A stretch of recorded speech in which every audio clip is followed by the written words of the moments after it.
Brodie. Right, so mic check.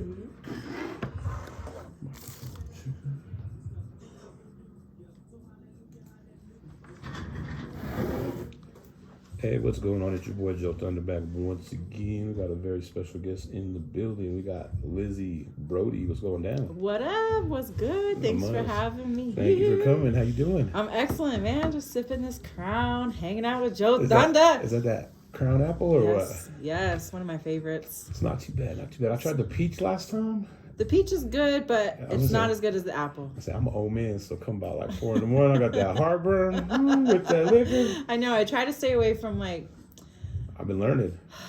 I drink liquor straight now because I don't like to mix the sugar. But this is a sweeter liquor. I know there's sugar in it, but I'm like, you gotta find your thing. Every once in a while. Let's see how that sounds.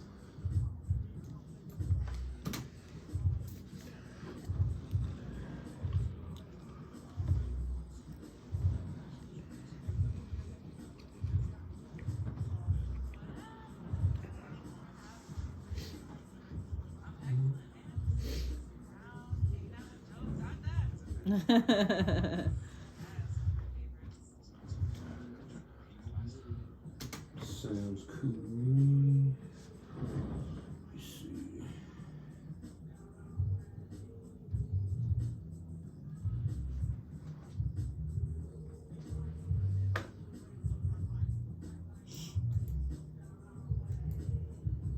All right, you ready? Mm-hmm. I'll just do like a quick little introduction. Sure. And then I'll introduce you, and then we'll just go from there. Sure. Cool.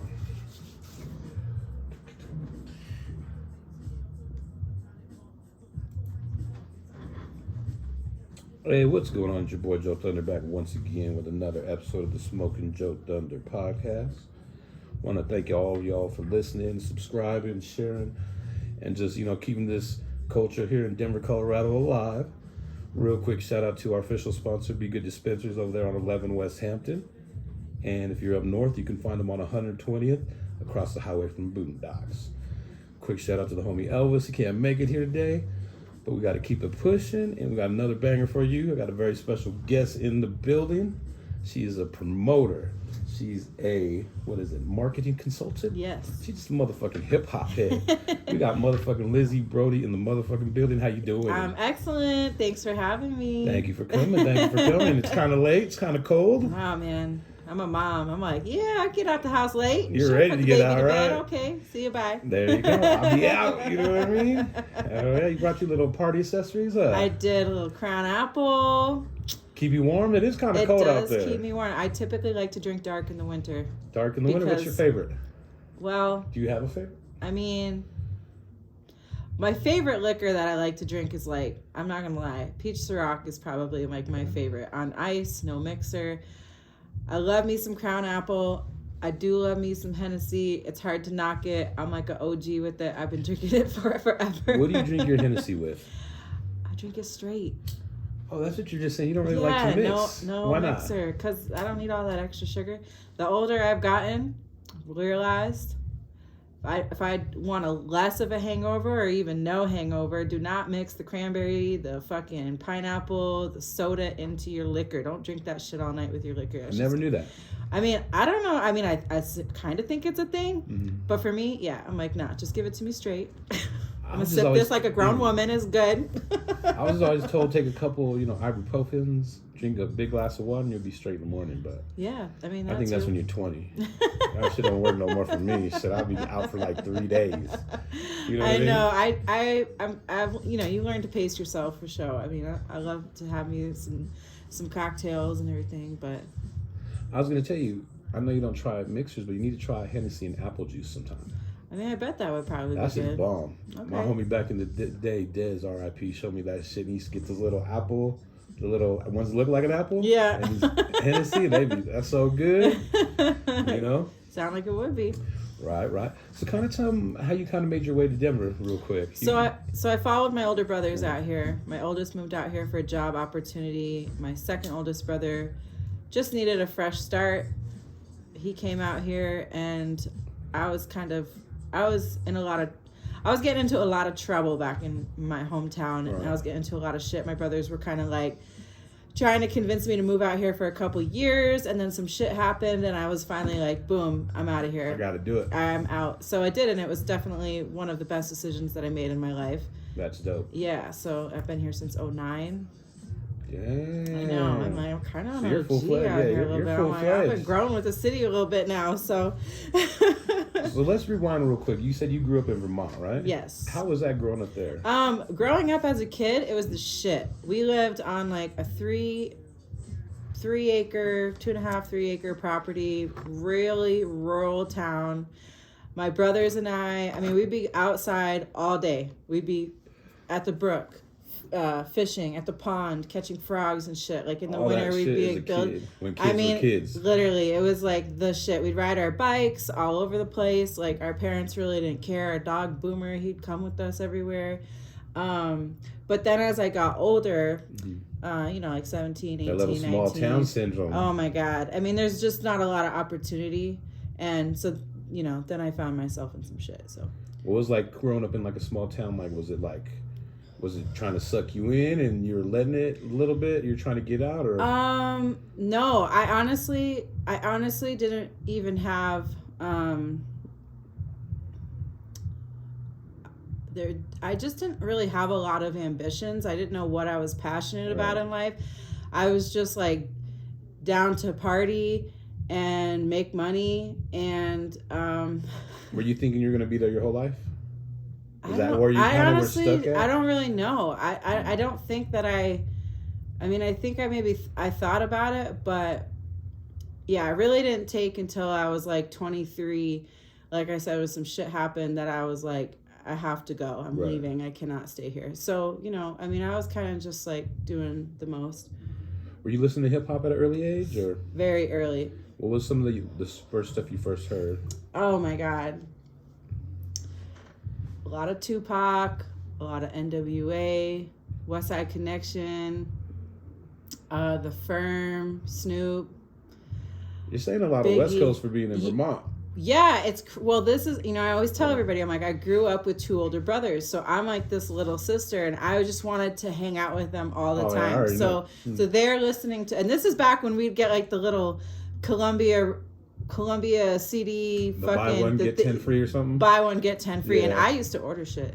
My mom would be like, "What the hell?" And I would just order shit all the time. But anyways, so yeah, I was just trying to be up under my brothers, so I was listening to everything they were listening to. One of my first CDs was Salt and Pepper's Very Necessary, and I knew the whole album. I mean, I'd listened to it constantly. I was like 9. And over and over. And then like once I was in like 4th, 5th grade, that's when I started like stop, play, and I start writing down the lyrics so I could learn the songs. Like I of course did that for Bone Thugs, Crossroads. I like had to know the song. I remember doing it for Eminem. Like I was really like trying to be the coolest. I remember doing that to a couple sister. like Tribe Called Quest songs and a couple Far Side songs. I had to know every word for real. I love that. Yeah. So since I was really, really young. If you had to choose between the East and the West, what is Lizzy Brodie choosing? I mean, I would say you gotta that pick one. You gotta pick one. I will. Like the West all day. I have no shame that I really do lean towards. I'm the East Coast. I mean, people ask me a lot if I'm from New York or whatever. I'm like, no. But I am like an East Coast girl. But it's just that, and there's nothing. This doesn't take away from the West Coast or anything like that. But man, I don't know. Like I could listen to if I'm about to go do some real bossy shit or I'm about to go make some money, I swear to you, I'm almost 98% of the time listening to Jay-Z or Nipsey to get my mind right. But and Biggie, I'm like, Biggie was my boo. Like I just loved him. I loved his whole swagger, like his storytelling. Like, did you ever get to see him live? No. Right. Heartbreaking. I actually got to kick it with Lil C's though last week when he was here with this incredible band. They're a Biggie tribute band called the Frank White Experience, and oh my gosh, they were amazing. And because Biggie has passed, I'll never see him live. I never did see him live. This was like the next best thing. It was amazing. It was so nostalgic, and you know, meeting Little C's, we've been in contact for quite a few years now. We had never met. And man, it was just so cool. It was like, oh man, I just love being around people from New York. It just feels so natural. I just like that energy, that conversation. And yeah, it was so dope. I'm like, Little Caesar's like a sleeper. His solo album was a banger. I don't know if you remember it. It's like a I pink do cover. remember. He had a song with Busta Rhymes on that Mhm. shit. Like I got that at the crib. Like I'm old. I got all the CDs. That's what we used to do is that. collect music like a mom. You know.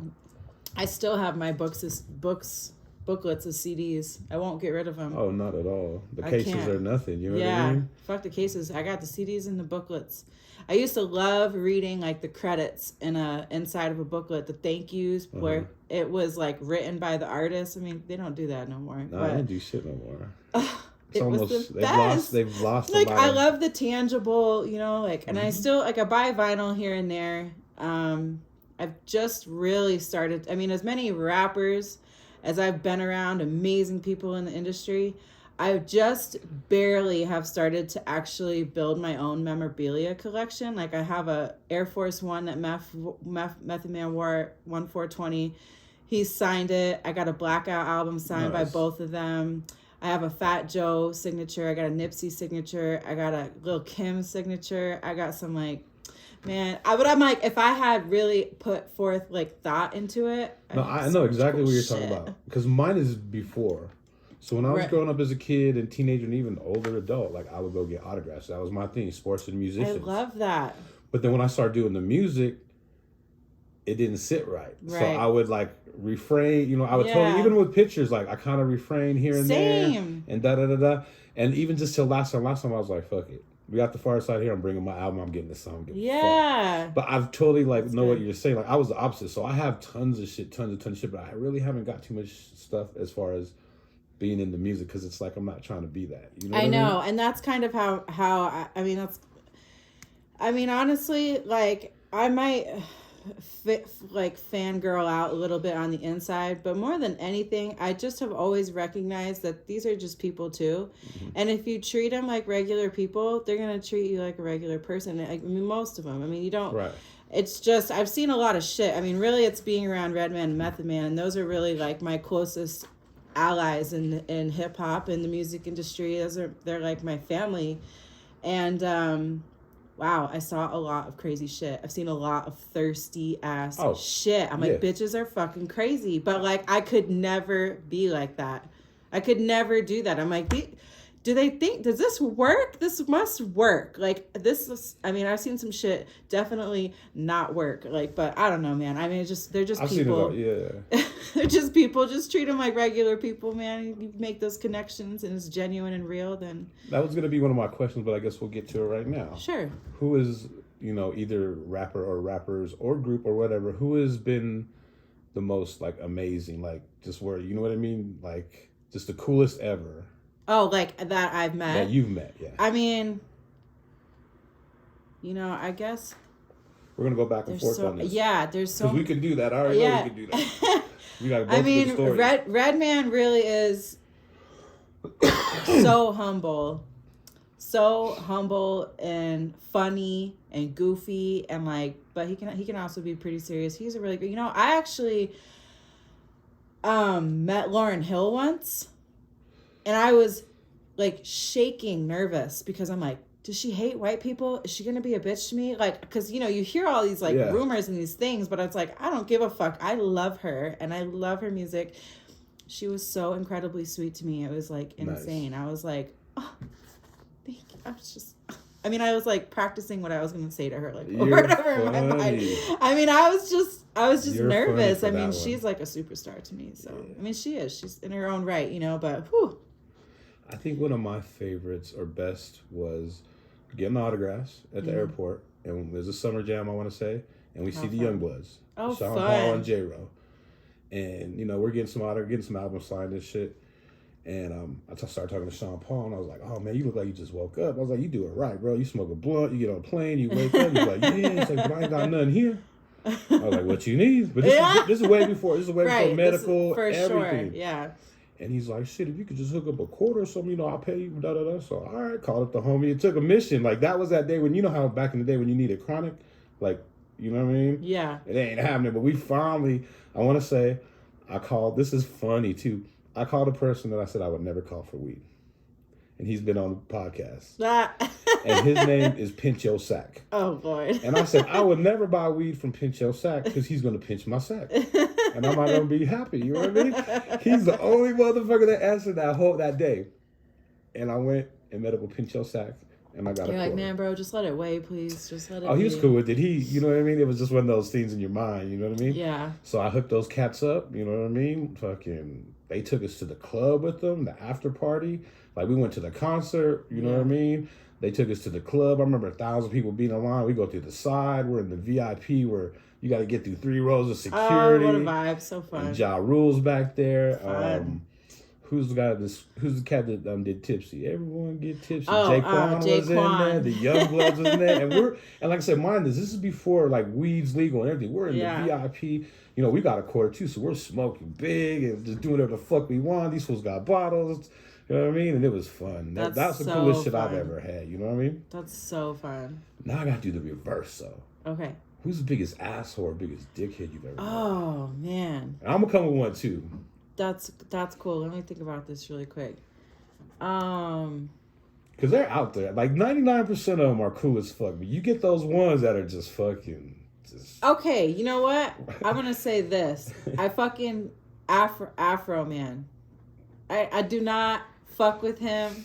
He was on the podcast. He was cool as fuck. Excuse me. No, man. I can't fuck with him. What happened? I don't even remember what exactly happened, but he be fucked up and he be talking crazy. His energy is not good. I haven't experienced this, right. But there's been like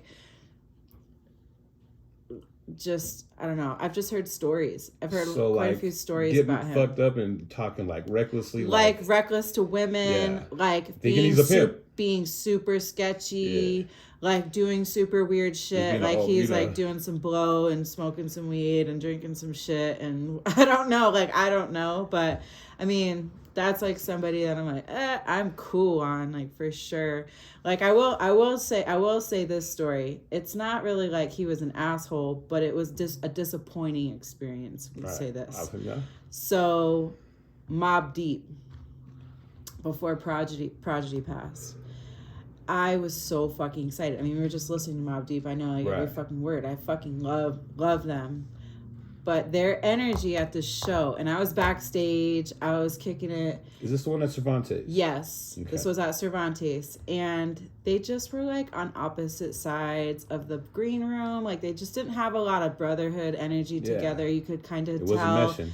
It was so awkward. And I've been in that green room a lot. And usually it's like buzzing and like it's good vibes and like people are hyped and like, cause it's, you know, like, yeah, it was just like super strange. And then like, I just remember watching the show and Pra was like pulling up his shirt to the front row, trying to be that sexy guy. And I'm like, bro, it's all like 30-something men and shit. Like, yeah, there ain't no girls here. Like nobody's thirsty. There ain't no women. There's like 4. I don't know. It was just like kind of disappointing because it's like, you know, you love them, you love their energy together in music, their albums, their work, and then you meet them and you're like around them and you're like, it's a whole different vibe. Yeah, I'm like, okay, should I leave? Or like, you good? You guys need some fucking snacks or something right now? I want to kind of say, like, I boycotted that concert. Really? Yeah, because he had came out with his book. Okay. And I listened to his book, and I just thought, like, he was really, like, just telling on everybody. Like, he was really dry. I never read it. There's you can listen to it, too, on YouTube. Okay. It's a good-ass book, but, I mean... He talks about Nori shooting people. Yeah. He talks about Capone taking the stand, like crazy shit, like just telling a little too much. And I was like... And that's not cute. It's not a good look. And then what I also heard is like Mobb Deep. They're usually coming from Vegas or someplace else, and they're usually just fucked up beyond belief when they're on stage and can't even perform. So I was like, I'm not going to pay no money for that shit. Fuck that shit. And it's funny because a couple of the homies went. And then... I mean, it was a good show-ish, but it wasn't... Mm-hmm. What I expected. It wasn't what I hoped for. What you wanted it to be. It wasn't what I wanted it to be. And then like a year later... Go Because I see shows like Red Man and Method Man, and those motherfuckers put the fuck on. I got something to say about that. So I'm a Red Man and Method Man. I love them, but I got something to say about that. So, hold on, real quick. When I say what were we talking about? Oh shit. Dropping blunts and shit, getting all excited over here. So what were we talking about? Because I'm high. We were just talking about the Mobb Deep show. Okay, so then a year later, I see him at the other side, not Cervantes, and they killed it. They were sober and everything. Interesting. And they walked in the front door and they fucking killed it. Yeah, interesting. And I remember this fool stage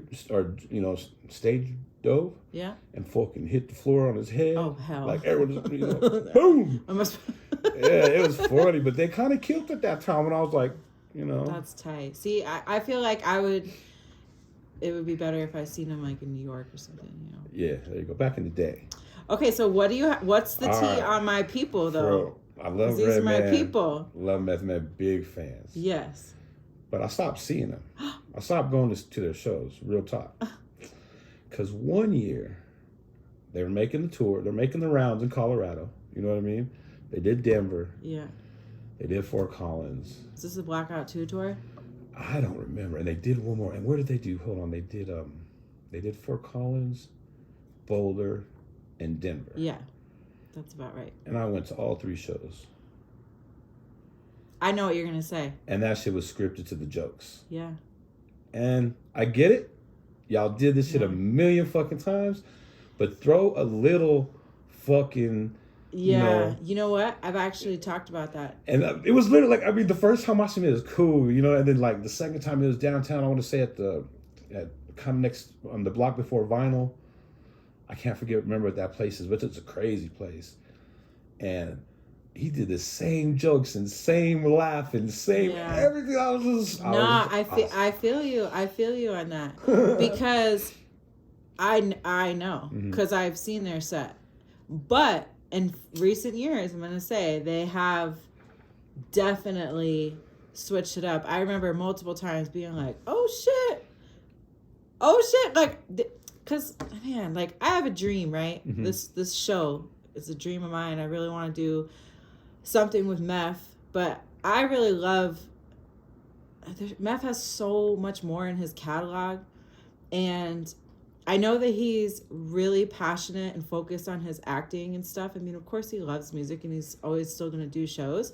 But I like have this dream of doing this like really dope, like unplugged with Meth where he's doing... Because my favorite album for Meth is 421 The Day After. Okay.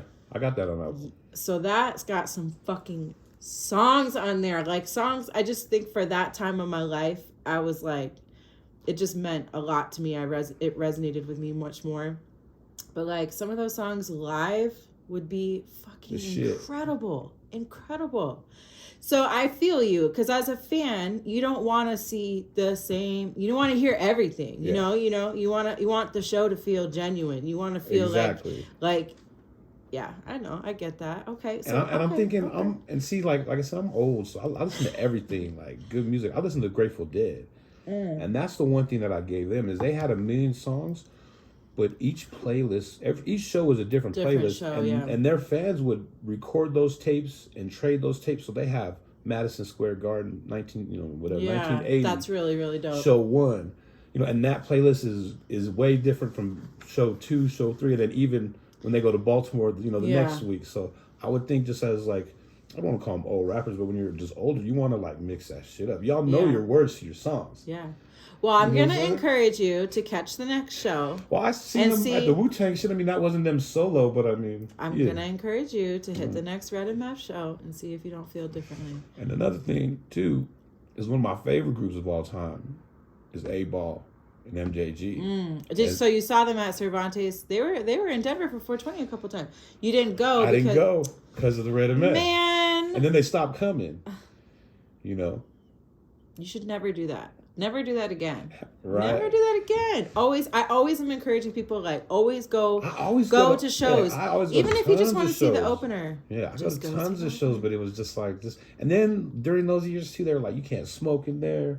Like, you remember those couple years of Cervantes where they're like, you light up. Yeah. Anything, we're kicking you out. Yeah. Like, it was some shit like that. That was a really weird time because they were like, They were super on it. trying to deal with the legalities of the legalization and venues and bars and whatever the fuck. It was a lot. I get it. Oh, that's not an ashtray. No, you're fine. But yeah, Red and Meth they're legends in their own right. Like shit. Sure. Muddy Waters is like one of my favorite albums So of all good. time. I know.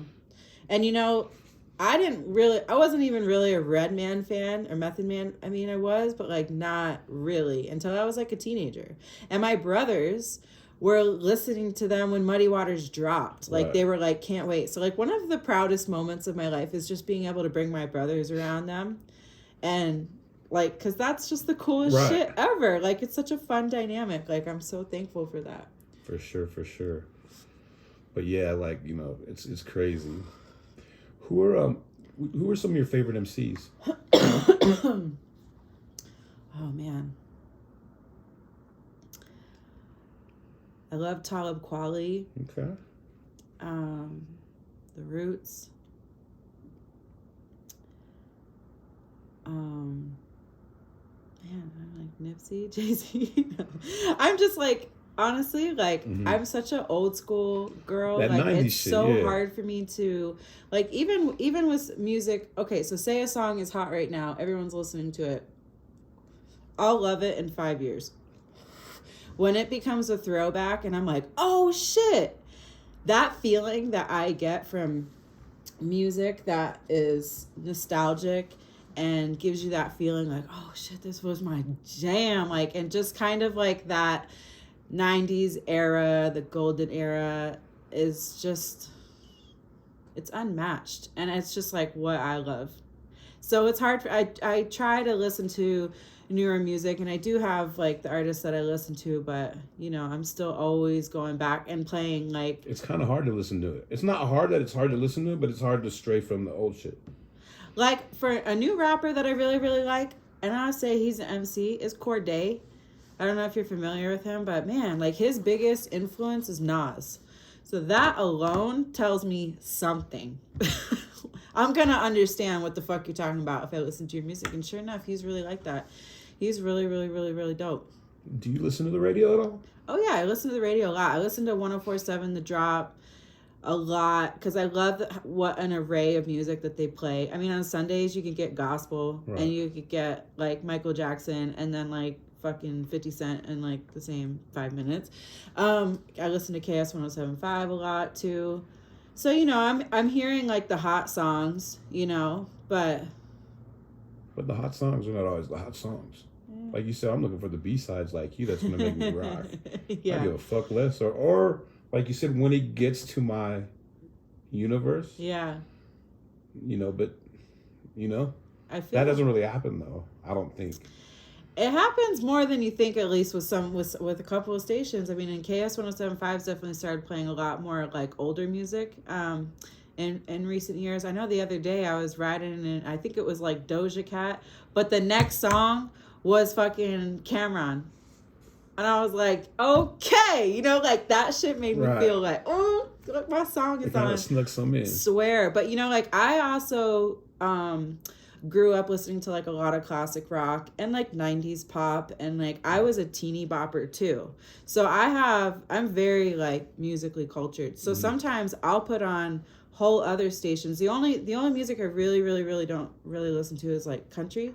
There's some country songs that I like, but I mean, I have my moments where I just want to feel like it's 1994 and I'm 9 and like I'm listening to the radio. Couldn't like so I just listen to like 90s pop hits or whatever, and like, you know, Ace of Base and fucking whatever the fuck. Milli Vanilli. But I know all that shit. I'm like, I know it all, and I love like, you know, Leonard Skinner and Led Zeppelin. Exactly. So I'm super thankful for that because, you know, good music. Being like around, like you were talking earlier, the thirst. Thirsty bitches. Fuck. It's bad. It's so bad. And you know, living in Denver, I've been around a lot of athletes too. Some of my best friends are former Broncos. They even like, well, Broncos are one level. Nuggets are a whole different level. I mean, I've really seen some shit. I definitely have some stories. if we're trying to go there. Yes, I'm not trying to put. I we won't don't put have to- nobody yeah, on we don't blast, put but no good names out there. God, I have seen some shit. I'll start it off because I had one that we were talking about just the other night, but it's Wu-Tang. Okay. And like Wu-Tang, they're dope and everything, but Of course. if you've ever been to a Wu-Tang show, you know at the end of the show, they're going to tell you where the fuck they're at. You know what I mean? And once getting autographs, I'm like, all right, cool. I have an album, everyone on it, except for meth. So, you know, I'm trying to go get meth or whatever. You mean autographs? Yeah. Okay. And Yeah. these fools I are was like, what do you mean? we're at the JW, you know, come Okay. da da da da. Yep. Head right down there. Bus pulls up, boom, boom, boom, boom, boom. You know what I mean? They start getting off. These two chicks I know get off. And they like see me, and they're like jaw drops. You know what I mean? Because I'm like JoeThunder, so I'm not really trying to do it, but I'm trying to really, you know, I'm trying to get meth on it because he's the only one I need on this motherfucker. You know what I mean? Yeah. You know what I mean? That's so funny. And they looked at me and they're like, and I swear to God, like the next day, or not, the next day, like 5 in the morning, I got a DM like, oh, last night was so much fun. We just smoked like, weed. yeah. You know how those guys. I'm like, yeah. All right. I mean, you know, I mean, I don't blame them. I mean, I'm sure at some point somebody thought that I was like a thirsty chick, but I really was never thirsty. It was really always like one of the first times I hung out with Redman. It was the Red Gun Wild Tour. It was 2007. It was out here. These motherfuckers had a rubber band gun. We still talk about this thing to this day, but like nobody was safe with this rubber band gun. They were shooting everybody with the shit. Like, so it was like you had no time to try and act like a little thought. You were like had to be on your fucking P's and Q's because you were about to get hit in the fucking side of the face with the rubber band gun. It was fucking crazy, but yeah, I mean, yep, it can be a lot, but you know, it's all good. You know, it's like live your best life. Hey. Thirsty bitches. Yellow. Have you ever seen any like, how do you say, like anyone like hiding in the, you know what I mean? Some shit, some crazy, just some wild ass shit just to meet somebody. I mean, there was a one show in Connecticut. This was the Blackout 2 tour. So this was like 2008. And we were at this venue called Toad's Place. It's New Haven, Connecticut. It's actually kind of legendary. Like if anybody is listening that's from Connecticut, they've probably been to a show at Toad's Place. So all the green rooms are downstairs, and you just kind of go downstairs. It's this long hallway and a bunch of green rooms. There are these two girls. I mean, they were dressed in like complete lingerie. There is no jeans, shorts, fucking nothing. Jackets. Fuck a jacket. Who needs a jacket? These bitches were to the nines in lingerie. But they were not making it into any green room. They were literally just back and forth in this hallway. Just trying to figure it out. Super lit. And so they ended up talking to me and my friend. And like, we were just like, yeah, girls, like, what up? Like, we were like, whatever, cool, whatever. But like, when we turned to go into the green room, they literally were like, oh, we're with them. And I turned around. I was like, the fuck you are. No, you're not. Like, Nope. girl, no, do not do all that. You were doing too much. Like, it was crazy. I was like, no. Like, but people really do. Like, I mean, I don't know how people get on stages so easily. I just seen a video of that dude Vito, the R&B singer out in Atlanta. And some chick ran up on his stage, and he like kind of almost hit her with a 2-piece. Like he didn't really hit her, but like He was ready to because I mean, what the fuck? Like somebody just comes charging at you and you're performing. But I'm like, where? So at least 2 people were for show not doing their job, right. like, No, for sure. Yo, like what the fuck? Yeah, people are fucking crazy. It just takes a moment though too. Like, you know what I mean? Like, Yeah. all you gotta do is something right here and that Swear. before you know it. Like, you know what I mean? Like, fuck, you know what I mean? And they be waiting and lurking and ready. Have you ever seen anyone get really beat up, like for trying to get on the stage or trying to do some dumb shit? No, I've seen like some heated like motherfucker stand down type shit, but no, I haven't. I've heard some stories, but I've never seen it. I hear Nelly Road, like back in the day, he used to have some goons on his team. Oh, I don't they doubt would that. fuck around. Like, How funny. You know what I mean? It's just, they think, how you say, Nelly's gangster just like MC Hammer's gangster. You know what I mean? Don't get it twisted. Yeah, it's rough. You know what I mean? How funny. Hey, what are some kind of like the bigger shows that you've been a part of, like while you've been here in Denver throughout your kind of career that you've been doing doing all this stuff? Like as far as like promoting? Yeah. I mean, well, let's see. I mean, now that I've been working with AEG for, I guess like really maybe a little over a year. Mm-hmm. So, I mean, some of the bigger shows, Erykah Badu. I mean, of course, the Red MF shows, Snoop, or no, was it Snoop? No, but it was Wiz. Yeah, I mean, an upcoming Ice Cube and A Boogie with the hoodie, and he's really big. And so, yeah, I mean, really anything at like Red Rocks is pretty much up there. I mean, that venue is obviously incredible. The capacity there, I mean, that's a big ass show. That's like probably one of the best. I've seen the best show, like one of the best shows I've ever seen was at Red Rocks. 100%. We were lucky enough to be Amazing. front row. Ooh, what was it? What show was it? Smoking Groove. Cool. Festival?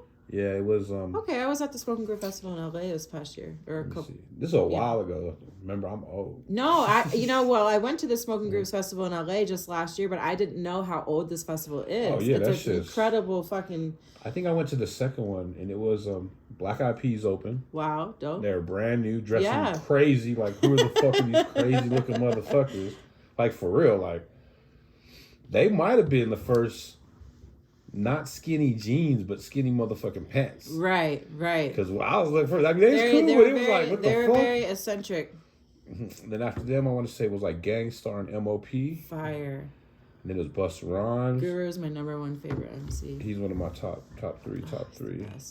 Busta Rhymes with Flip Mode. Dope.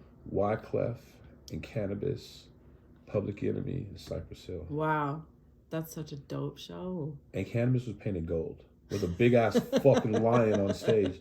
And an explosion that fucking sizzled my eyebrows. You're like, what the fuck just happened? First, so I gotta worry about this explosion that just happened that fucking feels like my shit got fried. Oh my God. And then there's this big ass lion on stage. I'm like, damn, this motherfucker can eat me up. And then Cannabis is painted gold. Yeah, sounds about right. You're like, God damn.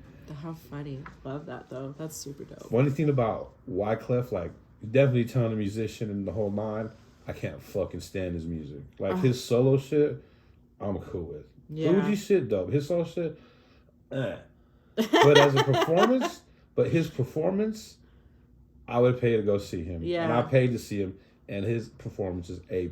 That's really cool. That's really and cool. it's so crazy, like, because last time he came, I went and seen him at the little spot downtown, right by the Summit or whatever. The Marquee? No, not the Marquee. It was like I think it's like the Summit. It's right on the Summit. corner. Yeah. 19th and Blake, yeah. Yeah, seen him there. He was dope. You know That's what I mean? so awesome. But like I said, I wouldn't go buy his album at all. Like, I hate to say that, but yeah, he's a dope performer. Well, that's amazing because that's what it takes. Because how disappointing is it when they just suck? When they're like literally not or like I said, good. the same shit, you know? Yeah. No, same shit over and over. You know, I did see D'Angelo live. As I say, amazing concerts for you. D'Angelo. Was that at the Ogden? That was the Black Messiah tour. I bet he was pulling chicks. I was gonna say I would honestly. I almost said the B word, but I refrained for you. I'm letting you know. I would have been that. I would have been that. I'm not even gonna fucking lie. Calm down. We're about to end it. I'm just gonna say it. Is he the one on the list? I don't. Or is there a couple on the list? No, D'Angelo's on the list for sure. There's a couple like. There's every chance. He's just such a beautiful man, but I didn't see that like.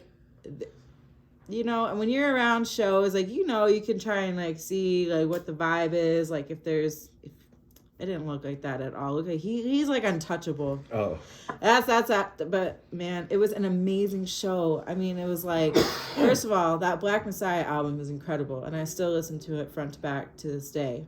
I remember when it dropped, Musa, shout out to Musa. It was like a Sunday, I don't know. He had the whole album playing in Cold Crush in the afternoon. Just like, it was just that good. You know, you just like let it ride. But yeah, love me some D'Angelo. It's fine. I'll admit it. I lose my hydration. We need to take a break. What about some other concerts? What was really another banging concert you've seen? Oh, man. Gotta say Erykah Badu. She's so incredible. I mean, she's like, her concerts are like going to church. Man, honestly, I've been to so many. It's hard to It's not pinpoint some. I I know. can tell you because I've been this up. Nipsey I was hate to say amazing. this. No, don't say it. I hate to say this. No. Okay. Well, I have to tell you my story Go about for the it. first time I saw Nas live. Go for it. So the first time I saw Nas live was at Cervantes. So Cervantes is a small venue for an artist like Nas. First of all, Cervantes. Second of all, the show was supposed to be Mos Def. He ended up canceling out. So they brought in Nas. And Justin Bua was live painting on stage. This is how I met Bua, and I have an autograph.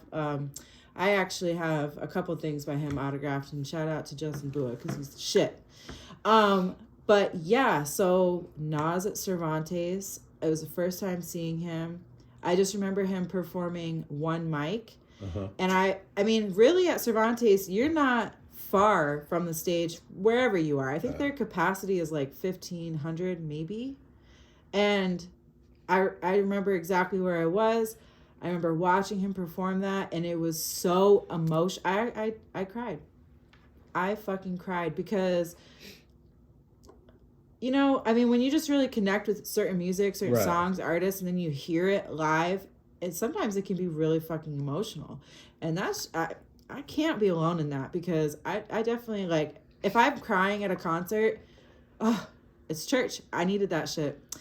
And yeah, I'll just never forget that moment. It was just amazing. And I was like, I cannot believe Nas is right there just performing the fuck out of this song that's been, you know, a classic. And I will say the first time I saw Jay-Z live, I cried as well. I cried when he hit the stage. He wasn't even performing no fucking epic shit. It was like, look, it's fucking over. It was the Pepsi Center. It was 2011. It was the Blueprint 3 tour. Okay. Man. And I remember he rose up from the bottom, you know, like to the stage. And I had floor seats for that. Lost my fucking mind. I mean, and this was, you know, before I moved to Colorado, I had been to some concerts, but really not that many. Right. Now that I've lived in Colorado and I've got, you know, moved into the entertainment scene and promoting and throwing shows and things like that, yeah, I have like no idea how many concerts I've seen. It's so many, and I'm super thankful for that. But like, so prior to this, you know, I was learning these. I was, you know, growing into my experience with concerts because, like, honestly, like, it's like if I'm depressed, man, just send me to a fucking concert. Or music. Yeah, music's music actually, in general. Nipsey. Okay. Not even music. Like, Nipsey is the key when you're fucking depressed. Swear to God. Bottom line. Yeah.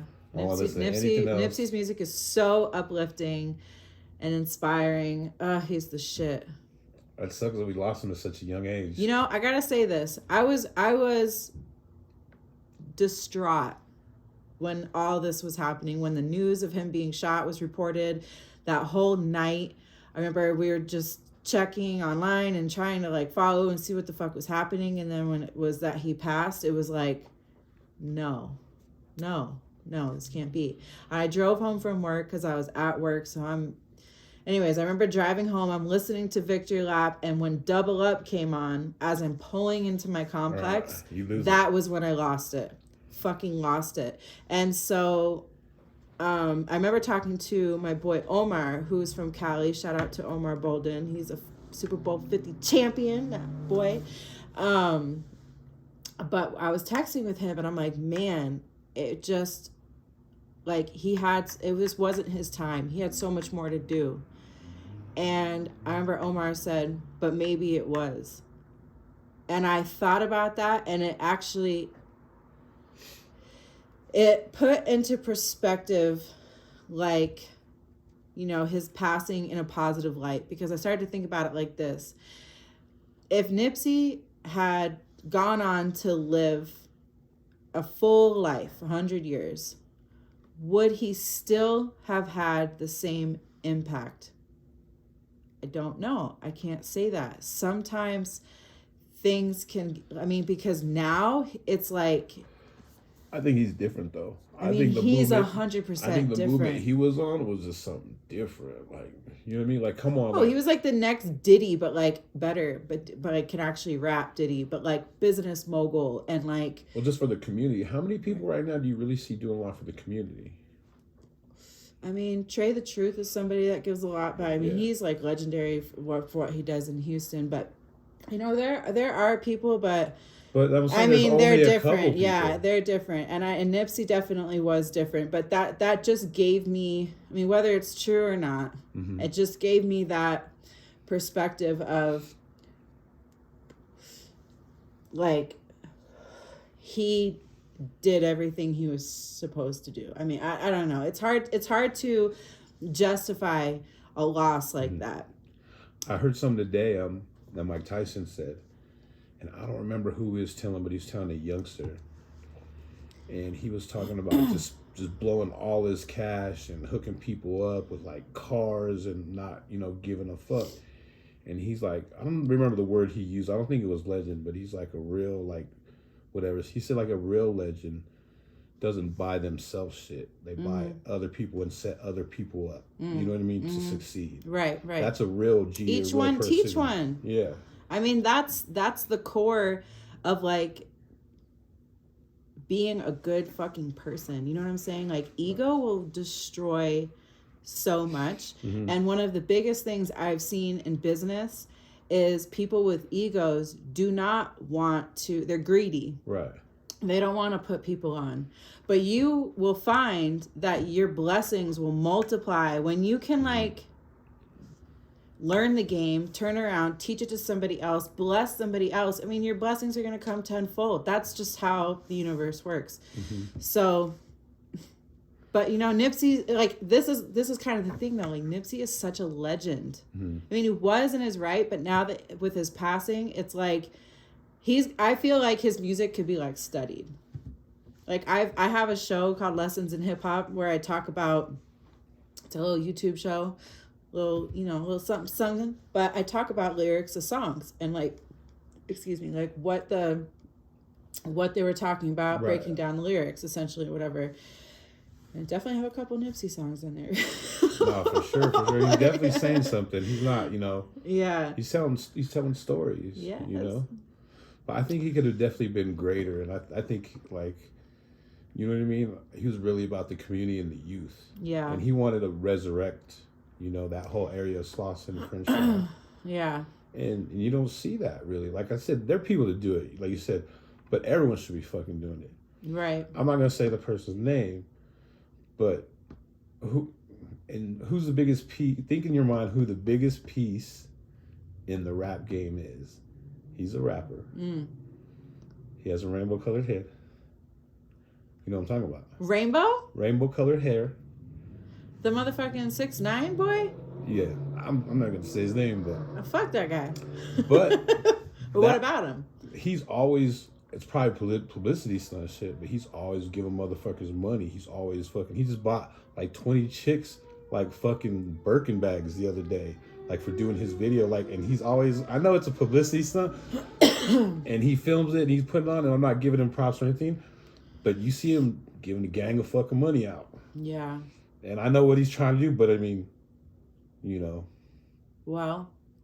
I believe that when you give things away into charity, you don't get taxed on that. So maybe that's. I think it's more for his reputation. No, for sure. I mean, like I have a whole opinion. It's like a Shicey has Robin Hood. Like, bro, all right, I'll take that $500. Oh my god! You know? I mean, my opinion on how social media has affected the rap game, the music game. I mean, it's insane because it's wild. Yeah, you lose so much of the substance because, like, I think 6ix9ine is a fucking idiot. I think he's an idiot. Sure, he might have like a couple songs, but like, who the fuck is this guy? Are you kidding? This is a real fucking person. I mean, it's kind of the same with like Donald Trump. I'm like, this is not real life. It is. Okay, this is where we're at. It's funny though, like the younger kids, they love that fool. Like where I work, there would be like. The motherfucker that you would not think in the whole fucking wide world would be listening to him, and he's bumping them. and he's like, and they're all on the. I just like the way it sounds. That's kind of like the youth. You know what I mean? Like they're not really about the substance. They just like the beat, and they just like what he's doing and wilding out. You know what I mean? I want to wild out too, type shit. Oh man, I'm really interested to see what kind of music she's gonna like when she gets older. Cause I try to just give her an array of music, let her like what she likes. But I can tell you this: if Biggie's rapping, she can tell you it's Biggie, and I'm proud of that. I was like, I don't know. know. She sees his face, she knows that that's Biggie. I don't know. I think if I had kids, I'd have to force hip hop down their throat. Like just literally, shit. like I mean. Well, Or I would not. Hey, let me rephrase that. I wouldn't force it down the throat. I would let them. We have to expose them to it. Well, let them take the path, but they start going off on that cornball shit. That's when that stops. You know what I'm saying? I mean, I think that like when my daughter gets a little older, I think it would be really dope to teach her hip hop in a sense of like exactly. playing her teach it music and letting her listen to what they're talking about, and then like having like a little recap and talking about it. Because I cringe when I think about one day I'm sure my daughter's gonna listen to music that I'm gonna think is fucking ridiculous, and maybe I'm gonna be listening to something that she's gonna be like, Mom, turn that shit off, But I think that if you can just really expose your kids to like good, honest, authentic music, and like specifically when it comes to hip-hop, because hip-hop is changed. Like rock is rock, country is country. Hip-hop has changed so much everywhere, and it's expanded so much, which is fine because growth is good. We it's all good. But just like teaching her like the core of it and the history of it, and like letting her actually have like a knowledge of it, then sure, maybe she can turn up to some stupid ratchet shit, but then like my baby gonna put on some Biggie and tap in. Yeah, no, the classic shit. Classic.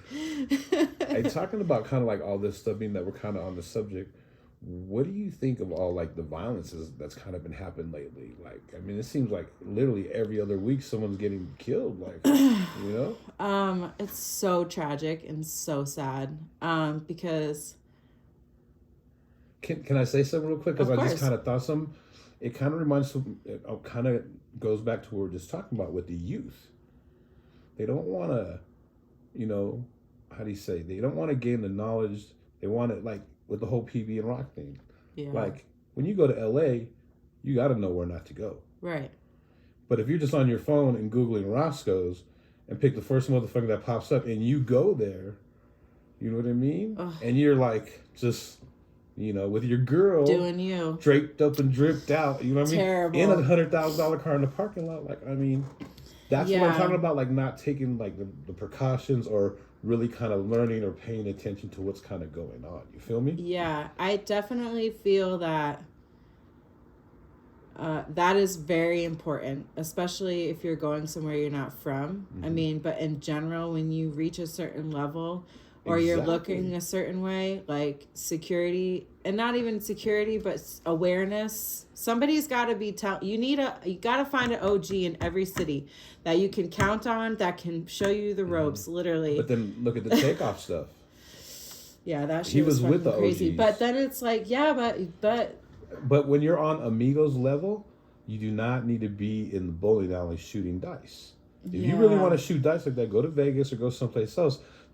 I was listening to something, and they said like, at 8 out of 10 dice games, like something bad happens and someone ends up getting hurt really bad or shot. Like, you know what I mean? If you're winning, they're gonna rob you. Yeah. You know what I mean? You know what? I just, I think that it can be easy to get to a level where you're comfortable. But that can be your downfall too, because once you reach a certain level, you are going to have a target on you no matter what.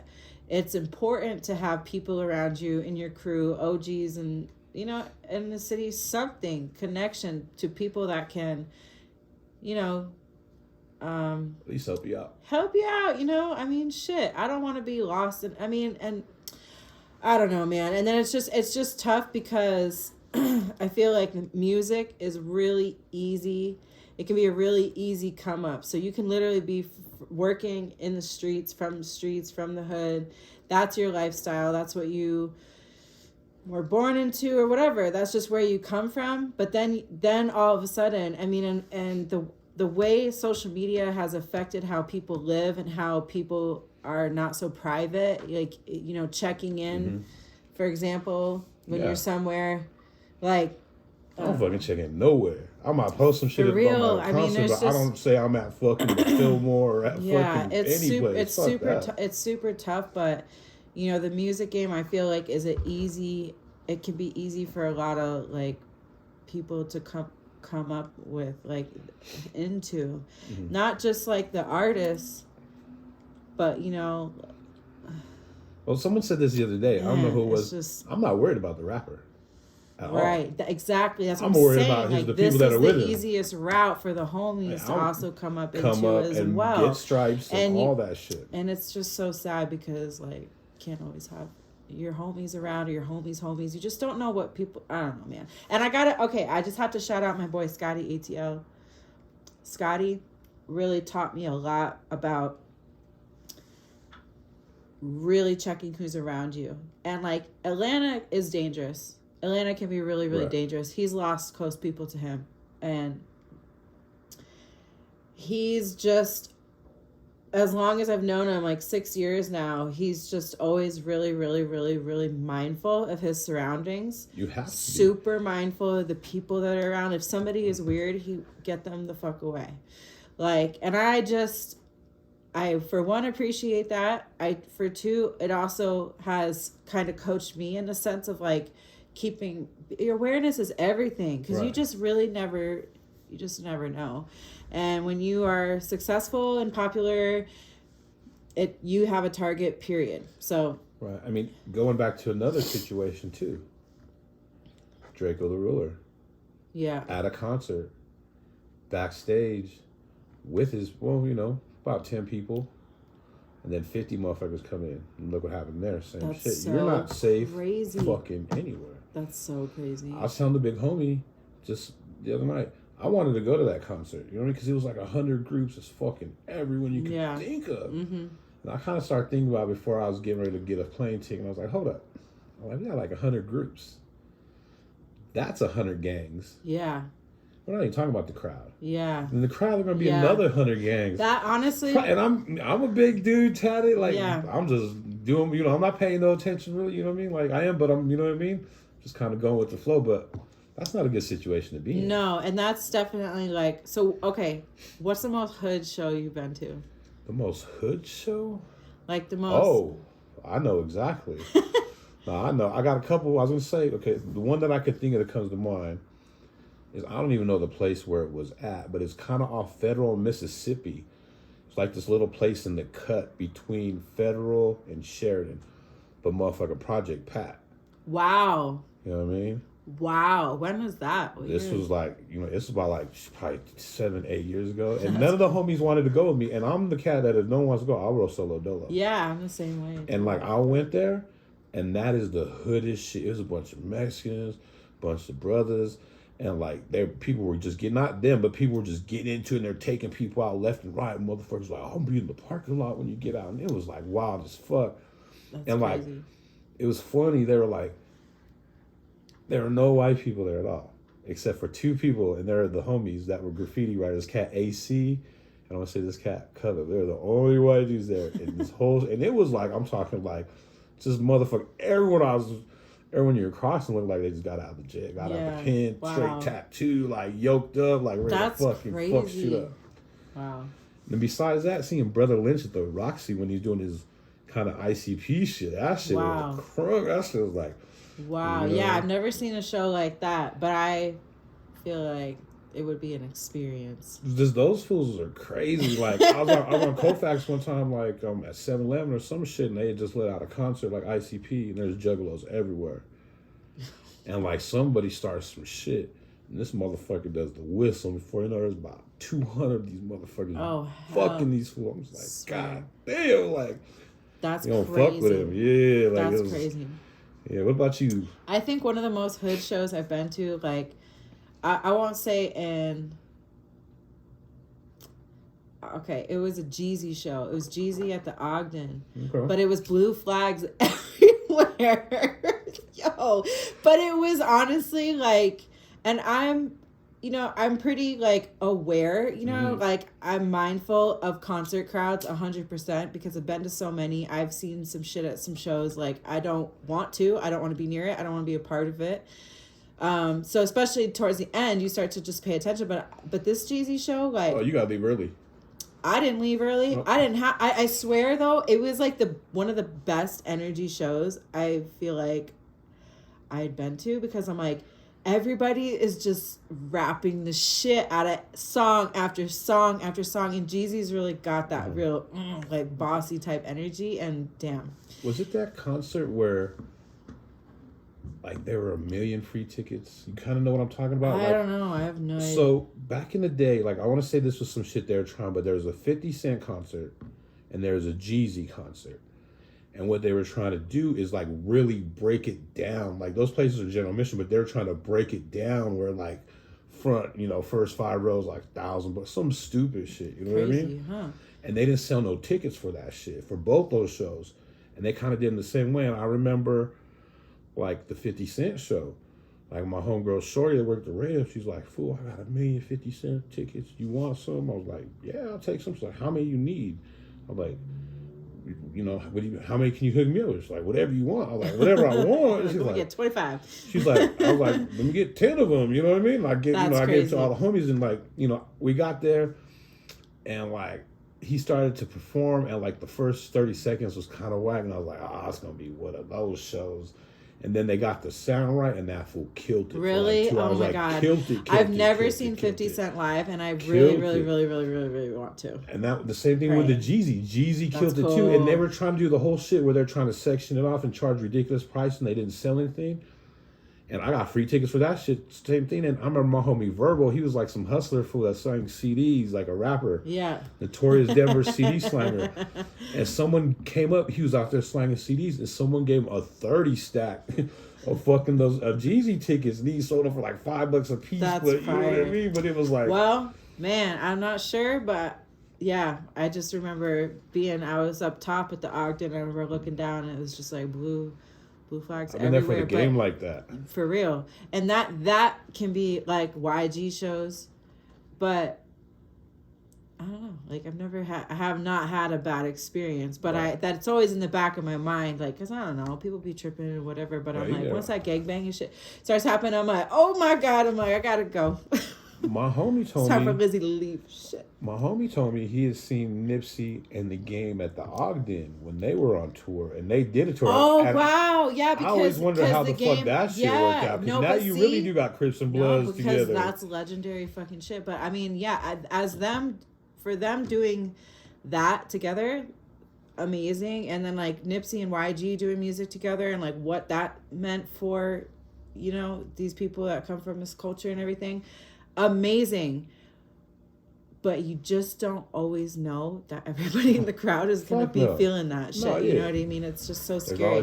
But like, I don't hate on gangs at all. Like, I respect the history of gangs and why they started and why they, became so strong for their community and their neighborhood. I mean, that's really what it came down to, is family, community, and just protecting them, because they weren't feeling like they were protected and properly. And so, but like, I mean, it's just gotten like super out of hand. What we're kind of talking about is you got to always respect it. Right. Because the moment you don't respect it, that's when you get caught slipping. And, and even like with this game that we're in rap music, game, hip hop.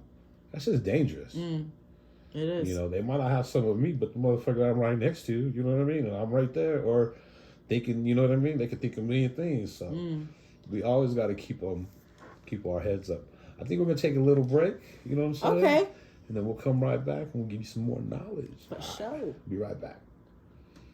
Yeah. God, we're just like talking. It's good though. No, this is even better though, because now we're really actually talking about, because like I said, with you're a hip hop head, I'm a hip hop, so we could shoot back and forth with the fucking. Yeah, I really enjoy these kinds of conversations. And it's good because like even like with the Red and Mid, you got your shit, but but then I'm like, but my shit is like, I know. And then you're like, you got it. You know what I mean? Like, oh my shit. Yeah, shoot. Take just a little couple minute break, and then